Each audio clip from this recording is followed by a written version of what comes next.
خب من اسمم نیلوفره.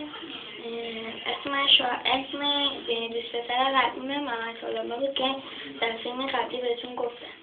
ایشون استقامت خیلی زیاد داشتن، همشون دعوا میکردن و شکست، همشون گندگوز بودن خورده فکر میکردن خیلی زیادی دارن، اما جلسه‌اش این تو کوچه فکر کنم دعوا شد، منو دید عاشق شد. ببخشید البته اتفاقی خب اون وقت تمام پلیس همه اونایی که داشتن با اینو دعوا میکردن جر دادن انداختم دور، نه همون انداختم تو کوچه. دعوای خیلی شدیدی بود. اون وقت من به خاطر همین ازشون خواستم که منو ول کنن. من از اون متنفرم.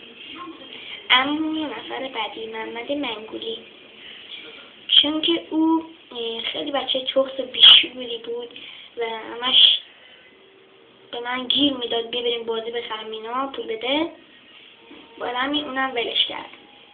بچه بیحالی بود. اون وقت یه خواهرم داشت. هر صورت بچه بیحالی بود دیگه، اصلا هیچ وقت ممدوک نبود دیگه. ممدوک همون محمد علوم مثلا ببخشید. خب بریم سراغ شوهرم که اسمش چیز بود، اسمش مایک بود، مایک بستیری.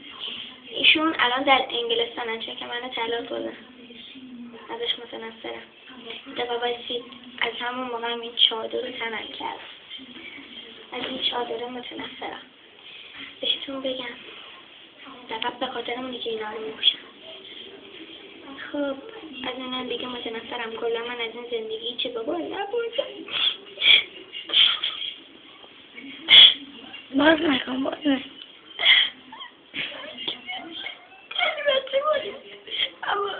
این ازم طلاق گرفت رفتش به انگلستان. خیلی حرف بزنی با پدر مادرش به آفریقا رفتن. پدر مادرش من اونجا مردن، اصلا به بعد من دیوونه کرد.